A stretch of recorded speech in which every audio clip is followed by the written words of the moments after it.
안녕하세요. 어렵고 복잡한 보험을 쉽게 풀어주는 보험 전문 채널 불편한 보험입니다. 자, 요즘 실손보험만으로는 부족하다고 느끼시는 분들 많으시죠?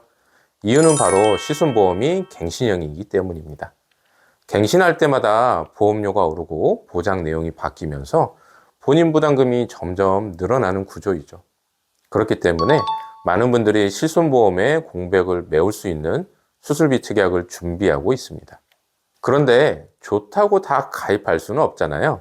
어떤 순서로 어떤 기준을 두고 가입해야 할지 고민이 많으실 텐데요. 오늘은 수술비 담보를 현명하게 가입하는 방법을 준비했습니다.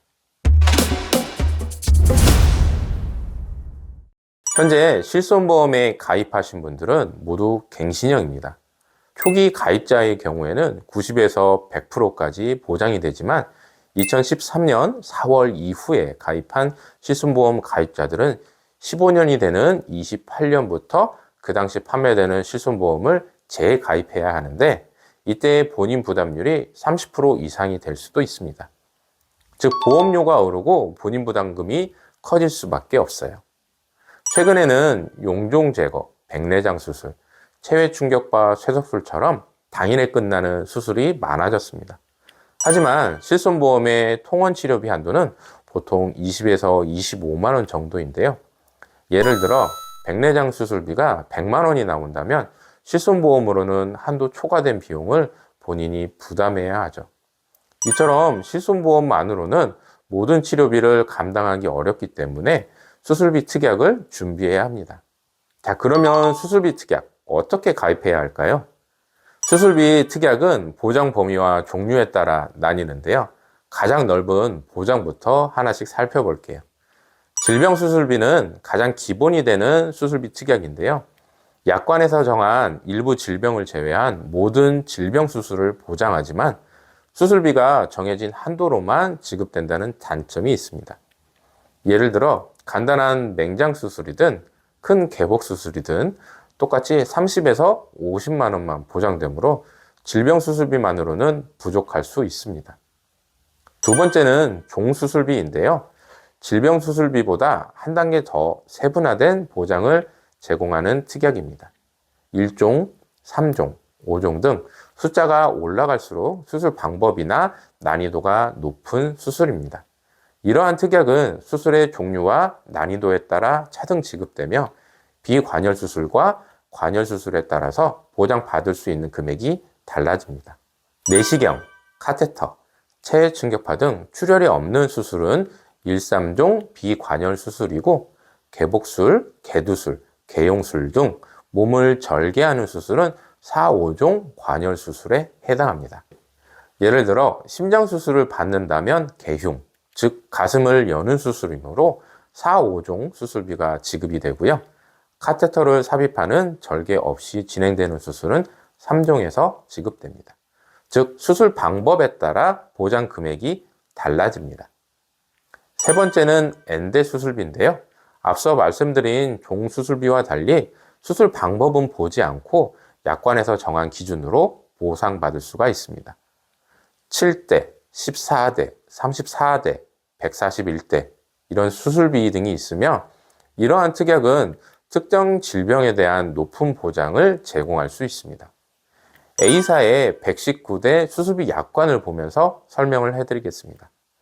119대 수술비를 보장하는 부분 중에 20대 질병에 뇌하고 심장질환이 포함되어 있는데 심장질환의 보장 범위가 허혈심장 수술비를 가입하는 것보다 훨씬 넓다라는 것을 확인할 수 있습니다. 뿐만 아니라 뇌, 심장외 18개의 큰 질환의 수술비까지 같이 보상받을 수가 있습니다. 선택적으로 119대 중 20대만 최대로 가입하고 나머지 특약들은 최소로 가입하시는 것도 괜찮습니다. 만약 여러분이 심장수술을 받는다고 가정하면 종수술비에 가입했을 때는 관열수술인지 비관열수술인지 수술 방법에 따라 차등 지급받을 수가 있고요. 엔대 수술비에 가입하셨다면 나의 질병 코드가 무엇인지에 따라 보험금을 지급받을 수가 있습니다. 마지막으로 가장 중요한 나에게 맞는 수술비 특약 선택하는 법에 대해 설명드리겠습니다.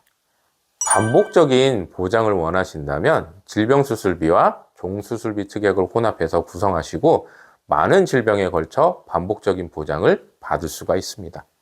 보장 범위가 넓은 대신 적은 금액으로 반복적으로 보장받을 수 있다는 점 기억해 주시고요. 반대로 큰 질병에 집중하고 싶다면 엔대 수술비를 중심으로 가입하시는 것을 추천드립니다. 고액 치료비가 필요한 질병에 대한 보장을 강화하는 것이죠. 즉, 수술비 특약은 어떤 질병에 대비할 것인지에 따라 설계가 달라집니다. 수술비 특약은 보험사마다 보장 내용이 다를 수 있으니 전문가와 상담을 통해 약관을 꼭 확인하셔야 합니다. 보험료 인상 부담이 없는 비갱신형을 추천드리면서 실손보험과 병행하여 보장 공백을 최소화하세요. 자, 정리해 드릴게요. 실손보험만으로는 부족하다 하시는 분들은 수술비 특약을 필수로 준비하셔야 합니다. 수술비 특약 목적에 따라 선택하셔야 하고요. 작지만 반복적으로 넓은 보장을 원하신다면 종수술비를, 특정 질병에 맞춘 고액 보장을 원하신다면 엔대 수술비 특약을 추천드립니다. 무엇보다 나에게 맞는 보험료와 보장 범위를 고려해서 나에게 맞는 보험 설계가 중요합니다. 오늘 영상이 도움이 되셨다면 좋아요와 구독, 알림 설정 부탁드리고 더 좋은 정보로 다음 영상에서 찾아뵙겠습니다. 감사합니다.